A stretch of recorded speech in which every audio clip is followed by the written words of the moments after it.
Poland, 1942. Nazi Germany occupied the country. The Holocaust was in full operation. Jews were being rounded up and sent to concentration camps. Polish civilians lived under brutal occupation. Dr. Eugene Lazowski was a Polish physician working in a small town. He had no weapons. He had no army. But he had medical knowledge. And he discovered a way to use that knowledge to save lives. He created a fake epidemic. By injecting people with a harmless bacteria that produced false positive results for typhus, Dr. Lazowski quarantined entire villages. The Germans, terrified of disease, stayed away. Inside those quarantine zones, 8,000 Jewish refugees hid in safety. This is the story of how one doctor weaponized medical science against the Nazis.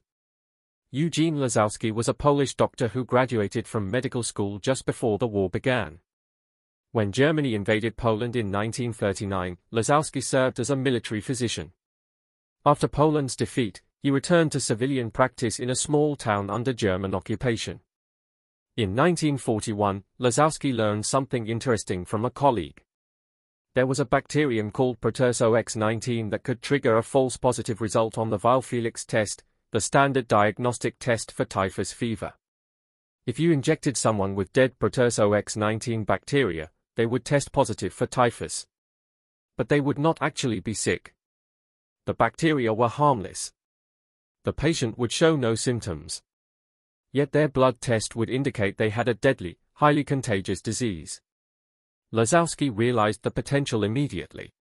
The Germans were terrified of typhus. It spread rapidly in crowded conditions. It killed efficiently. German soldiers had standing orders to avoid any area with typhus outbreaks. If an area was declared infected, the Germans would quarantine it and stay away. This gave Lazowski an idea. What if he could create fake typhus epidemics in villages where Jewish people were hiding? Lazowski began his operation carefully. When Jewish refugees came to him seeking help, he would inject them with dead Proteus-OX19 bacteria. When German authorities demanded health certificates or tested individuals, the results came back positive for typhus. The Germans would immediately quarantine the area. They would declare it a typhus zone. Signs would go up. German patrols would avoid the region. Supply convoys would not enter. The Germans wanted nothing to do with a potential epidemic. Inside these quarantine zones, Jewish families lived in relative safety. They could not leave, but the Germans would not enter to search for them. The fake epidemic created a protective barrier. Lazowski expanded the operation. He began injecting entire villages with the harmless bacteria.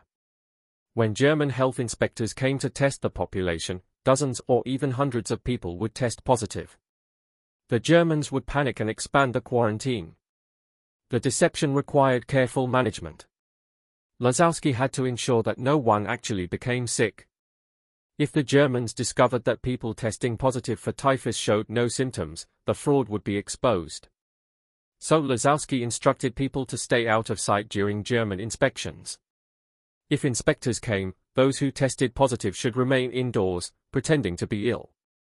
He also had to maintain the appearance of an ongoing epidemic. He continued injecting new people periodically to ensure fresh positive test results. The epidemic had to seem real, dangerous, and persistent. What Lazowski did was extraordinarily dangerous. If the Germans discovered the deception, he would be executed immediately. Forging medical documents and deliberately providing false diagnoses to German authorities were capital offenses. Moreover, Lazowski had to keep the operation secret even from most of the people he was helping. If too many people knew about the fake epidemic, the risk of exposure increased. Someone might talk. A betrayal or an accident could reveal the truth. Yet Lazowski continued. For over 2 years, from 1942 to 1944, he maintained the fake typhus epidemics in multiple villages. He injected thousands of people. He created quarantine zones that protected approximately 8,000 Jewish refugees and Polish civilians from German roundups and deportations. In 1944, Soviet forces liberated the region. The fake epidemics ended. The quarantine zones opened. The people Lazowski had protected survived. After the war, Lazowski rarely spoke about what he had done. He continued practicing medicine. He eventually emigrated to the United States. It was not until decades later that the full story emerged. Eugene Lazowski's fake typhus epidemic saved approximately 8,000 lives. He used medical science not to heal disease, but to create the illusion of disease as a weapon against occupation. His story demonstrates a fundamental truth about resistance: it takes many forms.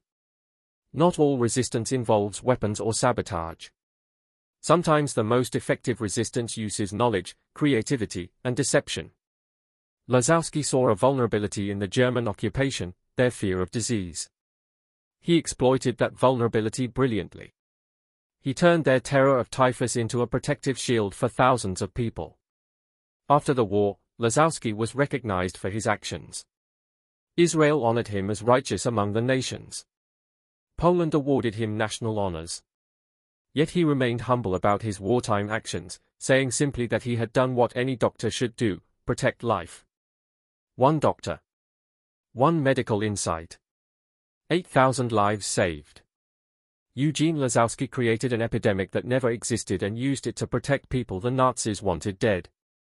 No weapons. No violence. Just knowledge, courage, and a brilliant deception. Thank you for watching.